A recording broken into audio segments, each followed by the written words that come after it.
یہ آخری عشرے میں آدمی جو ہے اللہ کی چوکھٹ پر ہی جا کر بیٹھ جائے،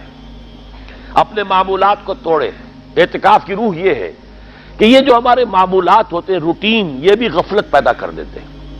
ایک عادت بن گئی، صبح اٹھتے یہ کرنا، پھر یہ کرنا، پھر دفتر جانا، پھر آنا، پھر یہ، اس کے اندر پھر وہ آدمی کوئی جاگتا ہی نہیں، ہوش میں آتا ہی نہیں۔ وہ گویا کہ ایک مدہوش سا ہے اور ایک وہ اپنا سائیکل چل رہا ہے خود بخود۔ اس سائیکل کو توڑو، جیسے 5 دفعہ وہ سائیکل توڑتے ہو نماز کے لیے۔ آؤ یہاں آؤ، آؤ سجدے میں گرے، لوح جبیں تازہ کریں، یاد کرو اللہ کو دوبارہ، اپنا عہد استوار کرو دوبارہ، ایاک نعبد و ایاک نستعین۔ اسی طرح سال میں ذرا یہ 9-10 دن بھی ایک دفعہ توڑو اپنے روٹین کو، جاؤ وہاں ڈیرا لگا لو مسجد کے اندر اللہ کے در پر، سوائے جو ناگزیر حوائج انسانیاں ہیں،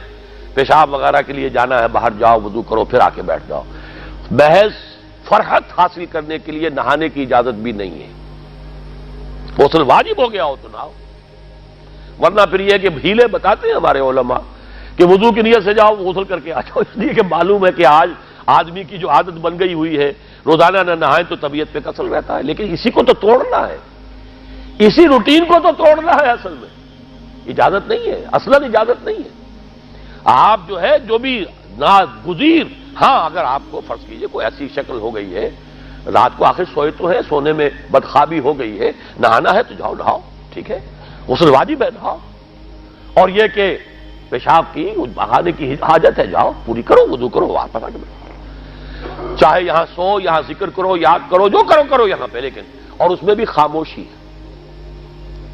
وہاں ہمارے ہاں آج کل اس کے اندر بھی بڑے لمبے لمبے چوڑے پروگرام شروع کر دیتے ہیں، لوگ بیٹھے ہیں گپ بازی کر رہے ہیں۔ میں نے خود میدان عرفات میں لوگوں کو تاش کھیلتے دیکھا ہے،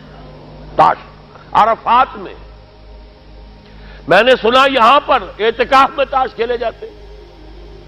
آپ بالکل نوجوان چھوکرے، فضیلت سنی اعتکاف کی، ویسے بھی گھر سے بھاگنے کو وہ جی چاہتا ہی ہے، کچھ دنوں کے لیے نکلے اس گھر سے، مسجد میں آ کے بیٹھ گئے، وہاں پہ گپے بھی ہو رہی ہے، لطیفہ بازی بھی ہو رہی ہے، تاش بھی کھیلے جاتے ہیں۔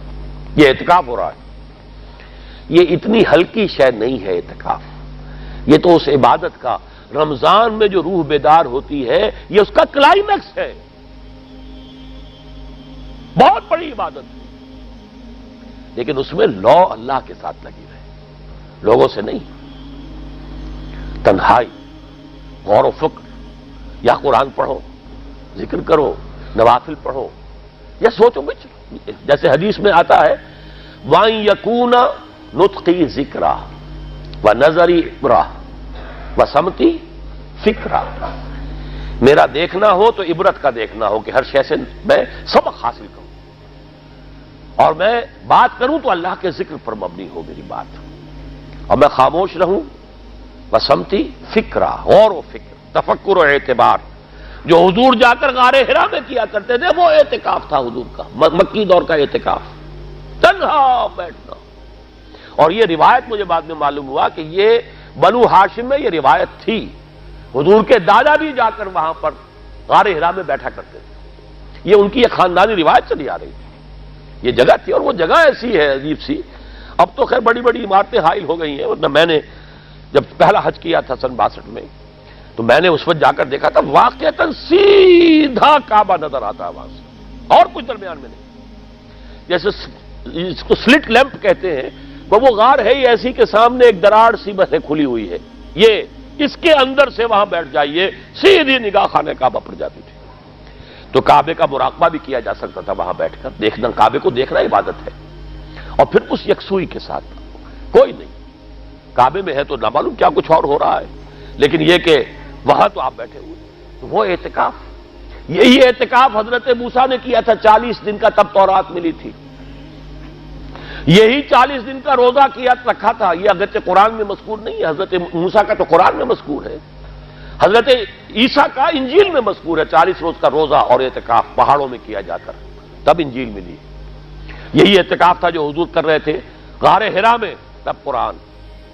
اقرا بسم ربک الذی خلق خلق الانسان من علق، یہ تو اس کا ایک عکس، اس کی ایک جھلک ہونی چاہیے۔ میں نے روح اعتکاف پر بھی ایک زمانے میں ایک تقریر کی تھی، میں نے دیکھا چھپی ہوئی تھی، اب پتہ نہیں کہیں اویلیبل ہے یا نہیں، ایک علیحدہ کتابچے کی شکل میں بھی تھی، ویسے عظمت صیام و قیام رمضان مبارک پر بھی میرا کتابچہ ہے، اور عظمت صوم، جس میں کہ پھر میں نے یہ انسان کے 2 وجود اس کے بارے میں بھی خاصی وضاحت کے ساتھ گفتگو کی ہے، وہ بھی میرا کتاب چاہے شاید باہر اس پہ ہوں گے۔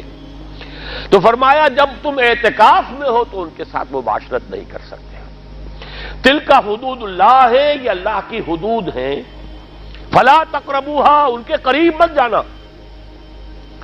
قرآن مجید میں حدود اللہ کے لیے یا تو آتا ہے فلا تعتدوها، یہ اعتداء کہتے ہیں کسی حد کو کراس کر جانا، تجاوز کرنا، اور جہاں زیادہ احتیاط کی بات ہے وہاں فلا تقربوها، آخری حد کے قریب تک نہ چلے جانا، مبادا کہیں غلطی سے قدم جو ہے ادھر پڑ جائے۔ جیسے حضور نے حدیث کے اندر بیان فرمایا الا لکل ملک حمن، ہر بادشاہ کی ایک محفوظ چراگاہ ہوا کرتی تھی، اسی کے جانور اس میں چریں گے، کوئی